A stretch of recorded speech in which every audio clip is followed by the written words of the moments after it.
Alright guys, our first project of the day is freeze drying some herbs. I have some peppermint right here and some chocolate mint in the back.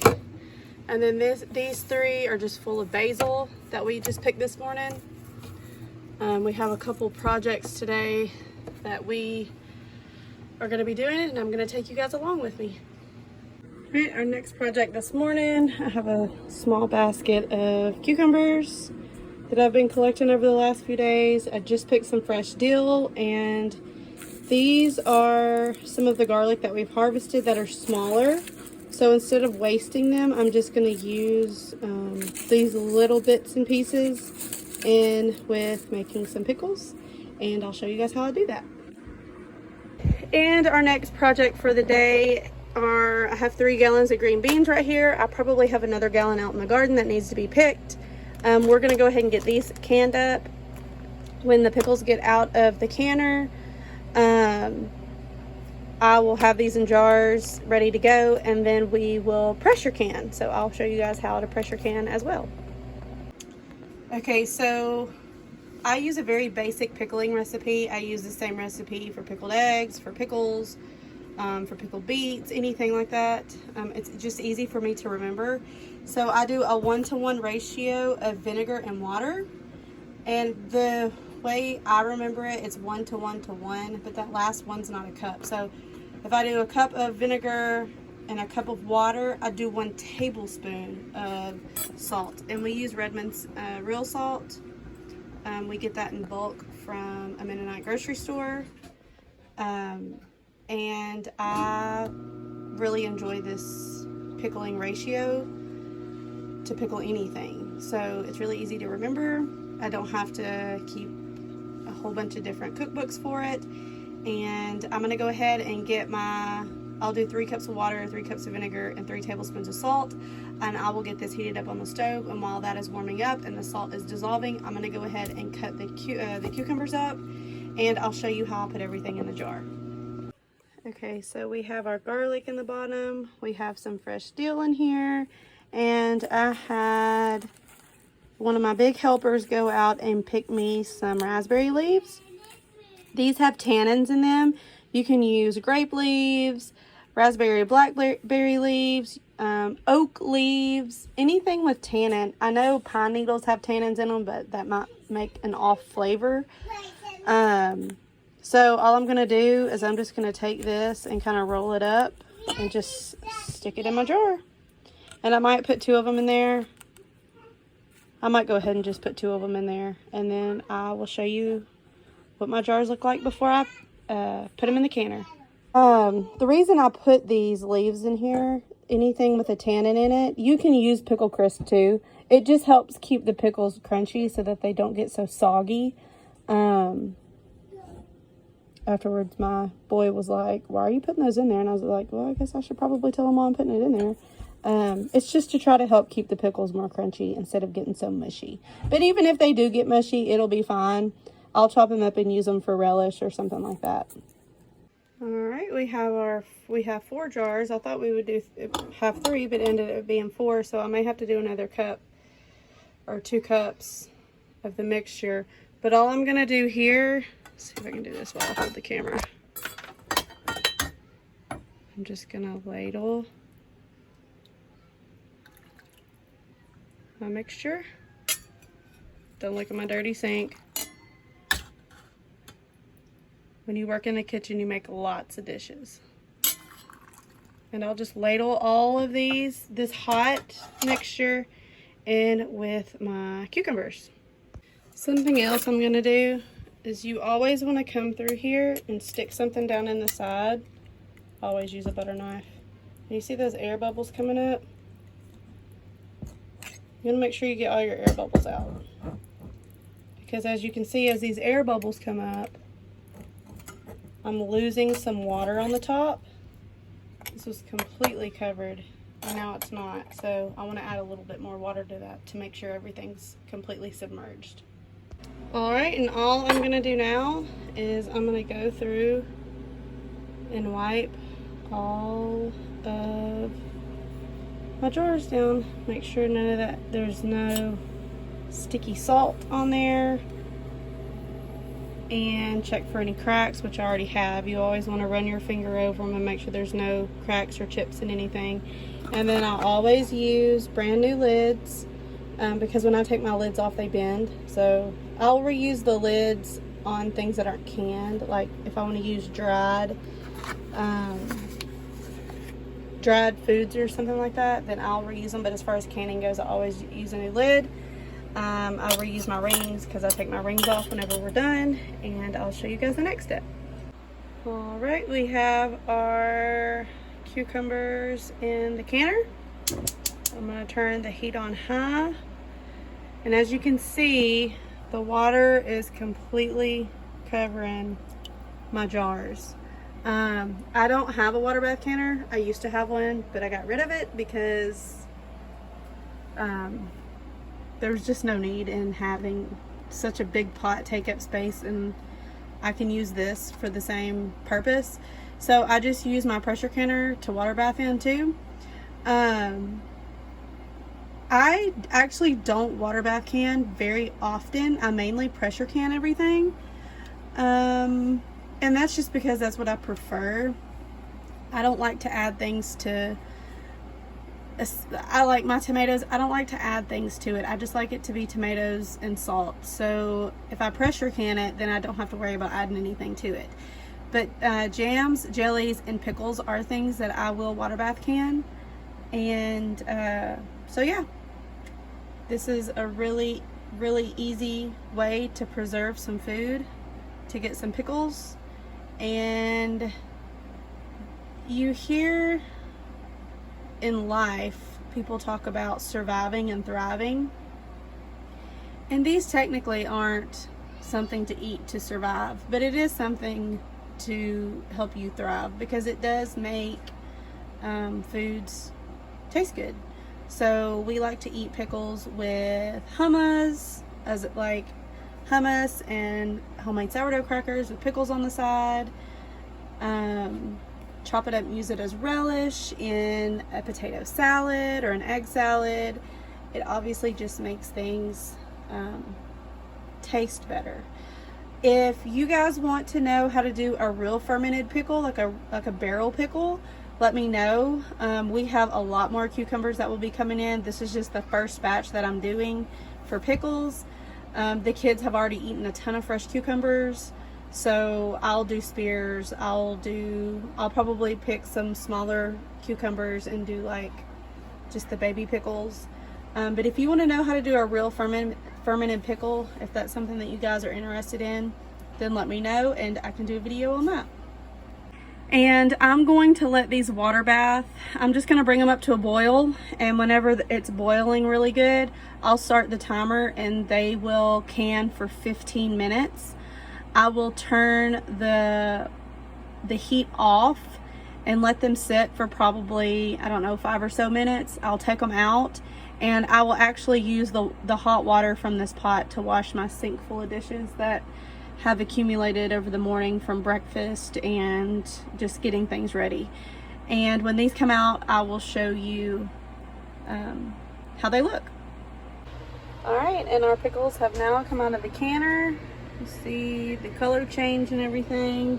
Now this garlic, if you choose to put garlic in yours, it could potentially turn blue. It's just a chemical reaction. It's not mold. Mold is fuzzy. It's not water pump, sorry. We have 4 jars of pickles now.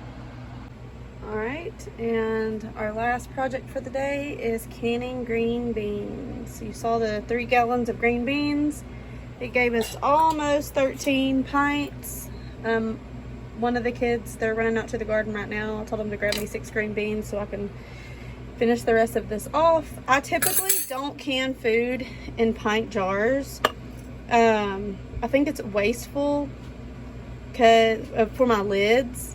So, but this is just our first good round of green beans. I'm gonna go ahead and can these in the pints because I have a kid that loves green beans. Well, he's really my only kid that just loves green beans, and he will actually eat like a whole can of green beans for his lunch. So I'm really doing these for him.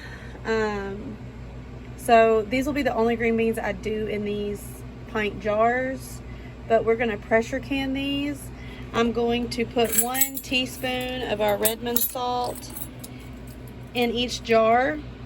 I'm sorry, half a teaspoon in each jar. And I will take some vinegar on a washcloth and I will wipe down all of the tops of my jars. I will put new lids on all of these and I will show you how I put them in my canner.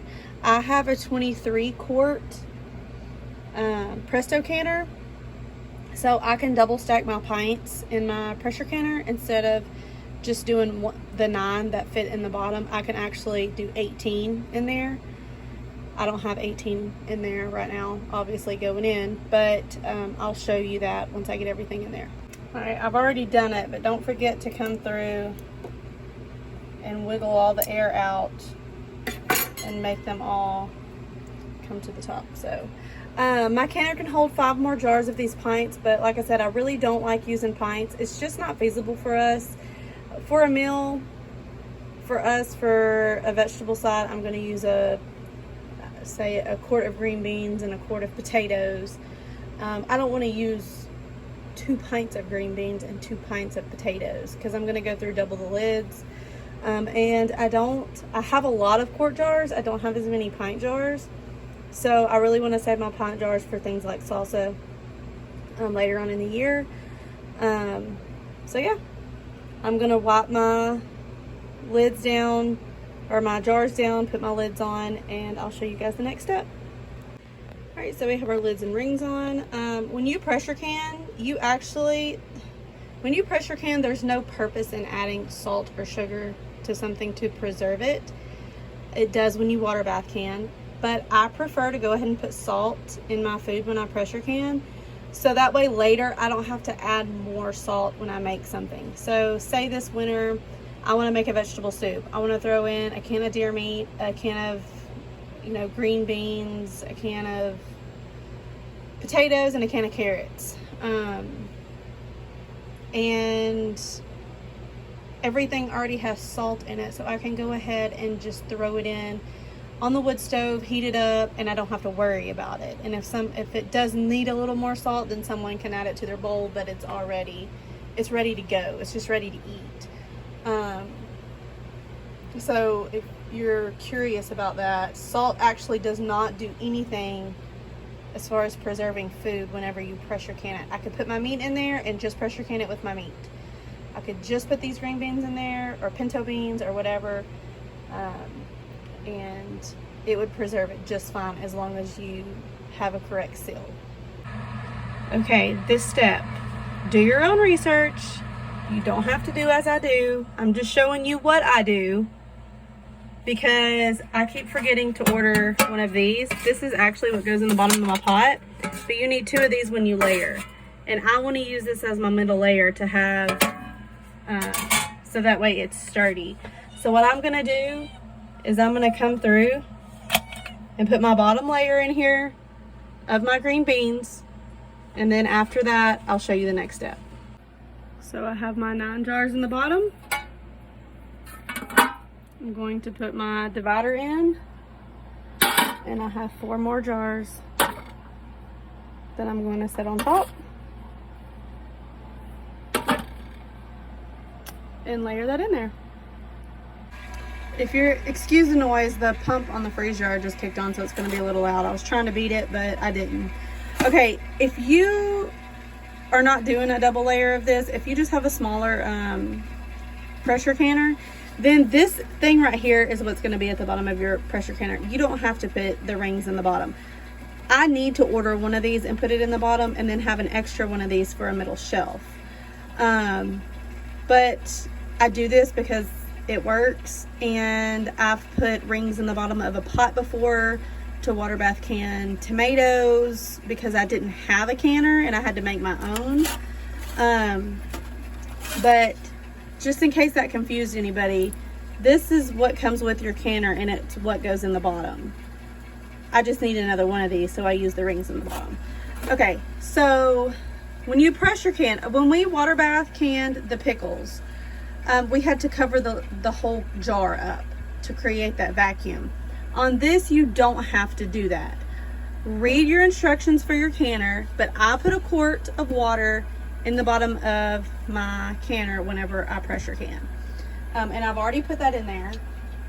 Every time you use a pressure canner, you need to make sure all of your knobs are tightened. So there's a bolt under here. I'll always make sure everything is tightened up really well, because if you don't, learn from experience, you're going to get a very inconsistent reading on this, and when it gets up to high pressure, you're going to be like, why is it not holding pressure? Why is it going up and then coming back down and going up and coming back down? And you do not want that when you're pressure canning. You want a very consistent reading on your canner. You're also going to clean and check your ring right here all the way around. Take it out, wipe it down with a rag, make sure it's clean, so that way you get a really good seal. And I'm going to put the lid on. Now, most people say whenever they pressure can, you need to put hot water in your food, like I did with the pickles, hot water in your pot, like I did with the pickles.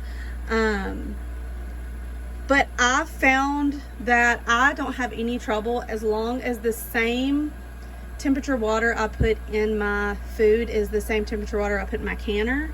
I've never had a problem. So I actually have cold water in here, with cold water in with my food, but it is recommended to use hot water, and people say use hot water. I've just never had that issue. So I'm gonna turn my fire on high, and here in a little bit, this steam is gonna start shooting out the top of this, and I want the steam to shoot out of this for 10 minutes. It's called venting. You want that to vent for 10 minutes before you put your jiggler on. So after, I'll show you whenever it starts spewing what you're gonna look for. All right, this is what venting is called. So we're gonna let it do this for 10 minutes, and we're gonna put our jiggler on. So the purpose of venting this is to get any extra air out that doesn't need to be there. But now it's been 10 minutes. Just immediately went into, it immediately started pressurizing. So here in a second, you'll see this little needle start going up. If it hasn't been quite 10 minutes, it's gonna spit and sputter, and it's gonna take a minute to get popped up.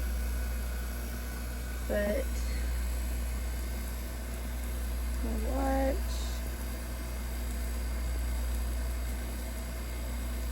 See, it's starting to slowly go up.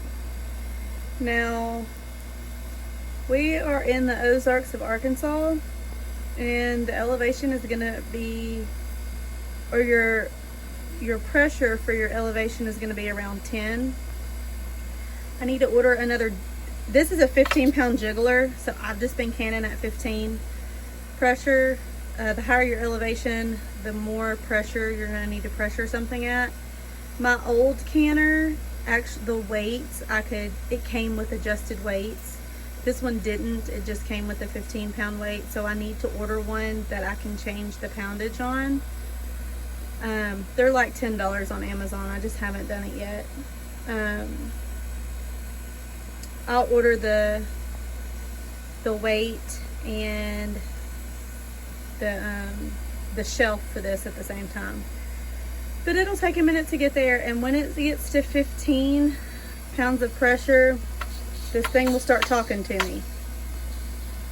And when you want it to be at the proper pressure for your area, just look it up. You can do a quick Google search. This thing will start jiggling a little bit. That's why it's called a jiggler. And you want it to jiggle about 3 times a minute to keep your pressure. Some canners are different. My other one, I could do it about 3 a minute. This one, it wants to just keep rocking to hold it at the right pressure, so I just let it sing to me the whole time. At this point, I don't really have to stand right here and watch this, because if I'm doing something, this thing's gonna start rattling and I'll hear it, and I'll come over here and turn the fire down. I know my canner, I know my stove, so I know that when it gets up to 15 pressure, what holds the knob on my oven or my stove, it's 1 dot above low. So when it gets there, I'll turn it down to that and it'll hold my pressure. The one time it didn't hold my pressure, it's because this thing right here was not tightened all the way. That's why I say check. And it kept fluctuating between 10 and 15. And because I was over 10, I really wasn't that concerned about it. I still put the food on the shelf. But had I had the proper weight, it would have went below. And if you go below your recommended, see, I can't even start the timer yet. Really, I can start it at 10 pounds, but some of these don't come with a dial. They just come with a jiggler. My old one didn't have a dial. But I start the timer when my jiggler starts dancing over there. And for pints, doesn't matter what I'm canning. Even though technically like something like tomatoes, I only have to can it for 40 minutes. For me, I feel better, especially because I don't put citric acid or anything like, or lemon juice or anything like that in my my tomatoes. If it's a quart, I'm running this thing for 90 minutes. If it's a pint, I'm running it for 70 minutes. Now, mainly what I can typically is meat and beans, because I do a lot of freeze drying and dehydrating and things like that. And you need to put that in the bag. So that is the recommended time, but it just makes me feel better. Then that way I can can, if I only have 2 cans of tomatoes, 2 cans of beans, 3 cans of fish or whatever I want to put in there, then I can just run them all in the same time. And I've never had an issue with that. So yeah, I'll let you guys see what this looks like whenever I get up to the right pressure. All right, little jiggler is singing and dancing. So I'm going to turn my fire down. Now, if this is your first time doing it, slowly turn your fire down, because if you go below your recommended pressure, then you have to start all over again. So if like this, I need to run it for 70 minutes. If I run this for 30 minutes and it falls below my 15 pounds of pressure, see how it stopped, but it's still right above 15. It doesn't have to jiggle the whole time, guys. I know that's like, I see a lot of people doing that online and they just have it jiggling the whole time. And I've done that before too, but it doesn't have to. As long as it spits at you a few times a minute, you're fine. You're at your pressure.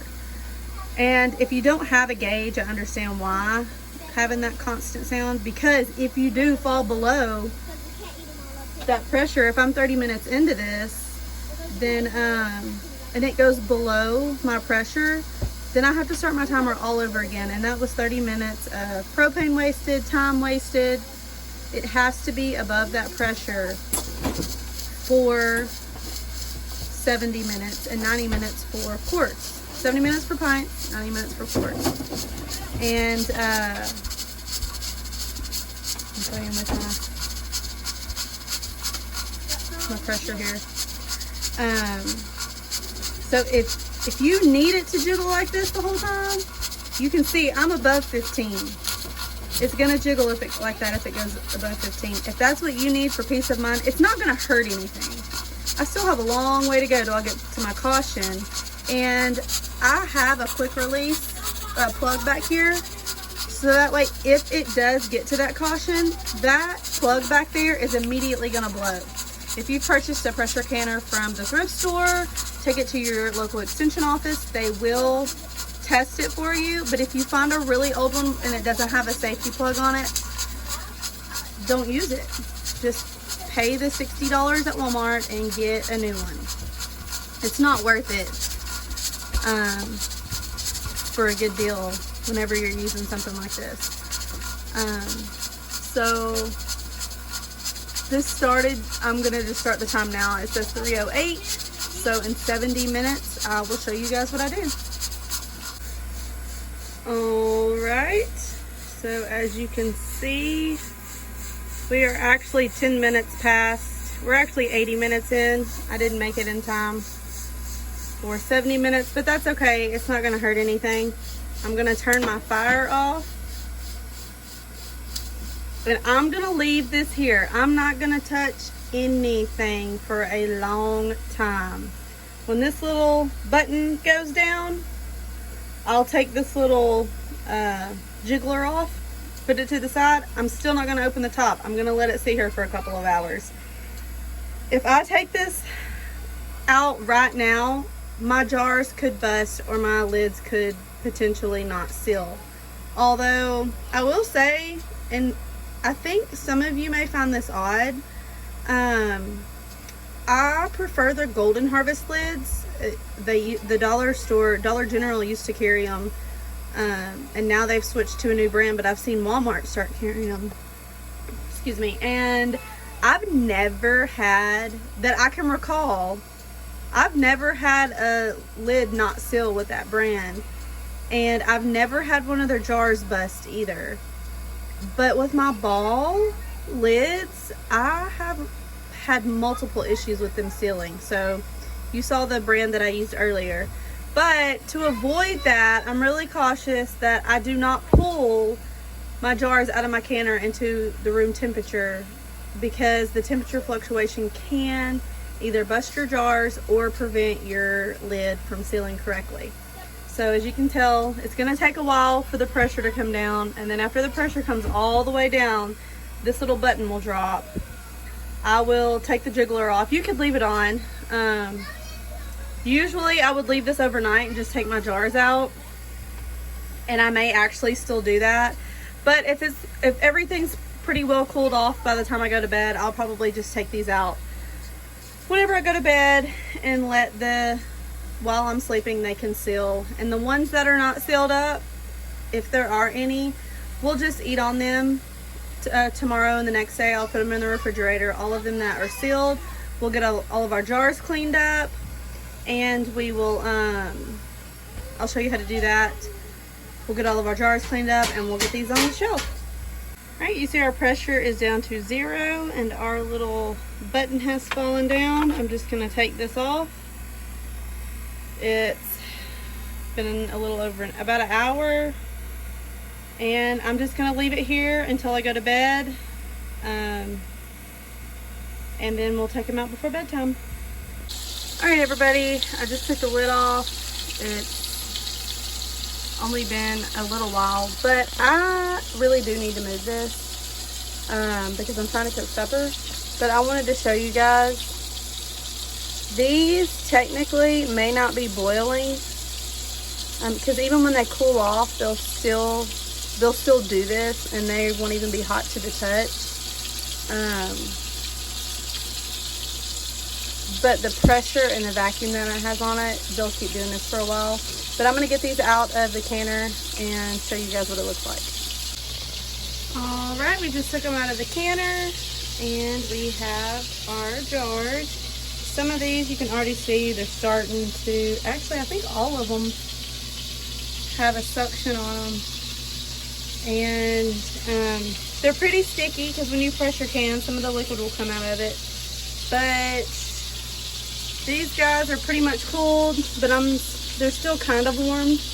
I'm gonna leave this overnight. I know I keep saying I'm gonna leave it overnight, but I am gonna leave this overnight. Tomorrow morning I'll get some vinegar and water and wipe all of the sticky stuff off, so that way it doesn't bring in any rodents or anything, because the bottom of these jars have some of this orangey looking stuff on it. But there you go, that was our project. The freeze dryer should be done soon because herbs don't take that long. They will definitely be ready to show you guys in the morning, and I'll show you today's harvest tomorrow as it's all packaged up. All right, it's the next day, and I have taken a vinegar water and a rag and cleaned everything up. I've taken my rings off. I do not store my food with rings on them unless it's like this. This isn't canned, it's just dried. Or if I want to stack my jars, I will loosely put a ring back on them just for stacking, so there's no pressure on my lid. but most of the time I don't put lids back on. That way, if I get a false seal, because the temperature does fluctuate in my house, it gets really warm in here in the summer and in the winter because we have a very large wood stove.